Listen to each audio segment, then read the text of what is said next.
त्यांच्यापैकी तिथे कोणी एखादा प्रतिनिधी उपस्थित असायला हवा होता, किमान अभिजित दिपके असायला पाहिजे होते, किमान या देशाचे विरोधी पक्षनेते असायला पाहिजे होते. हे आंदोलन देशाचं होतं. सरकारने कोणत्या मागण्या मान्य केल्या याच्याविषयी अजूनही संभ्रम आहे. जी मूळ मागणी होती ती मूळ मागणी निष्क्रिय आणि भ्रष्ट शिक्षण मंत्री या देशाचे धर्मेंद्र प्रधान यांचा राजीनामा घेतल्याशिवाय आंदोलन संपणार नाही, उपोषण संपणार नाही, ही आमच्या सगळ्यांची जिद्द होती. त्या मागणीचं काय झालं हे देशाला सांगावं लागेल.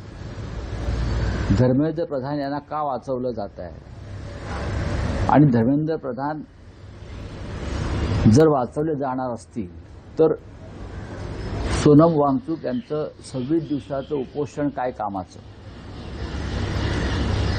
आणि त्याच सोनम वांगचुक यांच्या त्या मागणीसाठी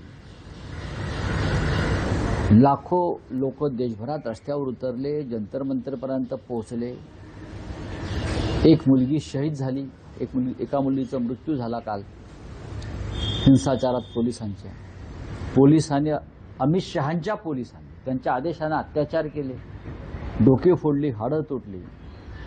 या सगळ्याचा विचार आता सोनम वांगचुक यांना करावा लागेल.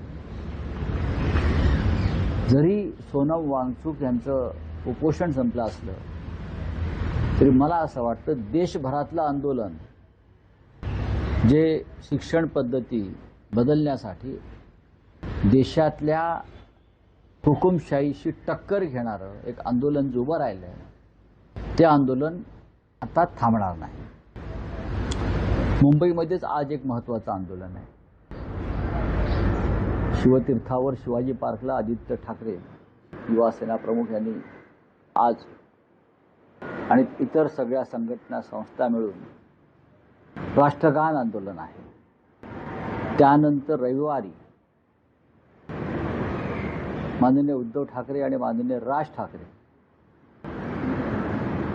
यांनी आयोजित केलेला एक विराट मोर्चा आहे. मुंबईत ठिकठिकाणी, महाराष्ट्रात ठिकठिकाणी आंदोलनं होत आहेत. बिहारला होत आहेत, गुजरातला होत आहेत, देशातल्या प्रत्येक राज्यात होत आहेत.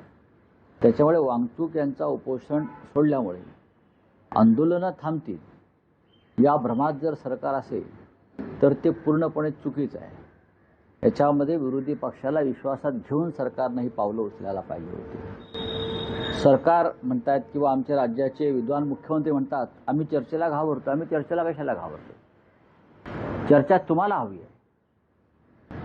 चर्चा तुम्हाला आम्ही इतर वेळी जेव्हा चर्चा मागितल्यात पुलवामापासून पेलगावपर्यंत तेव्हा तुम्ही चर्चा दिल्या नाहीत. दिल्या का चर्चा तुम्ही? शेतकऱ्यांच्या आत्महत्यांसंदर्भात तुम्ही चर्चा कधी देत नाहीत लोकसभेत. या विषयावर सुद्धा आम्ही पहिल्या दिवशी चर्चा मागत होतो, तुम्ही त्यातून पळ काढला. आता सरकारचे लोक जे आहेत ते आंदोलन संपवण्यासाठी पराकाष्ठा करत होते, या आंदोलनाला बदनाम करत होते. यात पाकिस्तानचं फंडिंग आहे, यात चीनचं फंडिंग आहे, अमुक आहे. हे भारतीय जनता पक्षाचे लोक सोनम वांगचुक यांना चीनचे एजंट म्हणून जाहीरपणे त्यांची बदनामी करत होते. जेव्हा हे आंदोलन हाताच्या बाहेर जात आहे आणि अमित शहांच्या पोलिसांचे दंडुके आणि बंदुकासुद्धा काम करणार नाहीत हे जेव्हा त्यांना समजलं तेव्हा त्यांनी हे आंदोलन सोडवण्यासाठी JP नड्डा, जितेंद्र सिंग यांना तिथे पाठवलं. पण ठीक आहे, आमचं सर्व गोष्टींवर बारीक लक्ष आहे. रावसाहेब, सोनम वांगचुक यांनी उपोषण मागे घेतल्याचं तुम्ही समाधान, आनंद व्यक्त केला. पण ज्या व्यवस्थेविरुद्ध किंवा ज्या सरकार व्यवस्था तशीच आहे आंदोलन होतं त्यांच्या प्रतिनिधींकडून अन्न घेणं किंवा हे चुकीचं आहे. हे चुकीचं आहे. हे नैतिकदृष्ट्या चुकीचं आहे.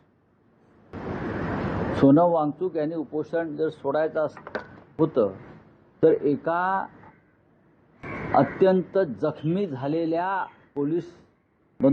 पोलिसांच्या लाठी हल्ल्यात त्या मुलीकडून, त्या कार्यकर्त्याकडून त्यांनी ते उपोषण सोडायला पाहिजे. त्याने उपोषण सोडायचं का नाही हा निर्णय सरकार घेऊ शकत नाही. हा निर्णय लाखो आंदोलकांपैकी कोणीतरी एकानं घ्यायला पाहिजे होता, असं एकंदरीत जनभावना मला दिसते. खूप लोक होते ज्यांच्या हातून उपोषण सोडता आलं असतं. अनेक मुलींनी, अनेक तरुणांनी तिथं आपलं रक्त सांडलंय, डोके फोडून घेतलेले आहेत. ठीक आहे, JP नड्डा आणि जितेंद्र सिंग यांच्यासाठी नाही, ती सोनम वांगचुक यांच्यासाठी आणि या राजकीय व्यवस्थेविरुद्ध त्यांचा हा हल्लाबोल होता. आणि शेकडो विद्यार्थी जे जखमी झाले, अनेक मुलींनी स्वतःला तिथे बलिदानाच्या उद्देशानं समर्पित केलं. त्यापैकी एकानं नेहा बोराच्या हातून उपोषण सोडता आलं असतं. तिने तुमच्याबरोबर 22 दिवस उपोषण केलं. कारण ज्या मुलींच्या छातीवर पोलिसांनी लाठ्या मारल्या, मुली म्हणते लाठ्या मारल्या, त्यांच्या वस्त्रांना हात घातला, अशा अनेक मुलींनी त्याग केला. त्यांच्यापैकी एकाला घेऊन हे उपोषण सोडता आलं असतं. पण सरकारला उपोषण सोडवून घेण्याचं श्रेय घ्यायचं होतं. अमित शहा भयभीत होते, नरेंद्र मोदी भयभीत आहेत. एरवी नरेंद्र मोदींना देशाला संबोधित करण्याची वेळ 8 असते. काल रात्री 12 वाजता मोदी समाज माध्यमावरती आले. म्हणजे 8 पासून 12 वाजेपर्यंत ते भयभीत अवस्थेत होते. उपोषण सोडताना एक सरकारकडनं त्यांना आश्वासन दिलं की पेपर फुटीवर एक विधेयक आणून कायदा बनवला जाणार. बघा, हा विषय कायदा आहेच हो. नवीन कायदे का बनवत आहे? आता जे अपराधी होते, जे मंत्री, या सगळ्या बाबतीत 20 लोकांचा बळी गेलेला आहे.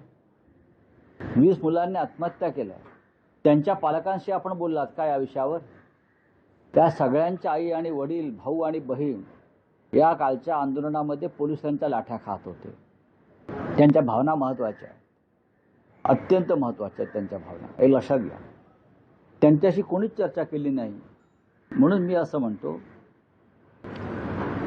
भावनेचा उद्रेक हा असा सहज शांत होणार नाही. सोनम वांगचुक यांचे प्राण, यांचे जीव अत्यंत महत्त्वाचा आहे देशासाठी, शिक्षण व्यवस्थेसाठी. उपोषण सुटलं याचा आनंद आहे, पण त्यांनी ही लढाई कायम ठेवली पाहिजे. आम्ही सगळे त्यांच्याबरोबर आहोत. भारतीय जनता पक्ष या आंदोलनात सहभागी होणार नाही. त्यांनी हे आंदोलन बदनाम करण्याचा प्रयत्न केला. त्यांनी वांगचुक यांना बदनाम करण्याचा प्रयत्न केला. त्यांना वांगचुक यांना परदेशी एजंट ठरवलं. दिल्लीतील जंतर मंतरवरती तैनात करण्यात आलेल्या AI आधारित फेशियल रेकग्निशन व्हॅनवरून आता नवा वाद निर्माण झालेला आहे. नागरिकांचा बायोमेट्रिक डेटा कोणत्या कायद्यानुसार गोळा केला जातो, हा डेटा कुठून मिळतो आणि त्याचा वापर कसा होणार, असे 3 गंभीर प्रश्न या आंदोलकांनी प्रशासनाला विचारलेत. दरम्यान कायदा आणि व्यवस्था राखण्यासाठी आणि संभाव्य उपद्रवी घटकांची ओळख पटवण्यासाठीच या तंत्रज्ञानाचा वापर होत असल्याचं स्पष्टीकरण दिल्ली पोलिसांनी दिलं आहे.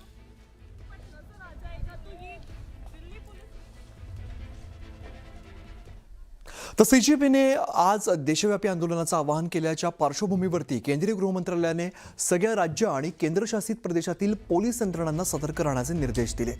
केंद्रीय सुरक्षा दलांनाही हाय अलर्टवरती ठेवण्यात आले. दरम्यान गुप्तचर यंत्रणांच्या मल्टी एजन्सी सेंटरला मिळालेल्या माहितीनुसार आंदोलनाच्या आड देशविरोधी शक्ती अप्रिय घटना घडवण्याचा प्रयत्न करू शकतात, असा इशारा देण्यात आलेला आहे. त्यामुळे देशभरामध्ये सुरक्षा व्यवस्था अधिक कडक करण्यात आलेली असून संवेदनशील भागावरती विशेष लक्ष ठेवलं जात आहे.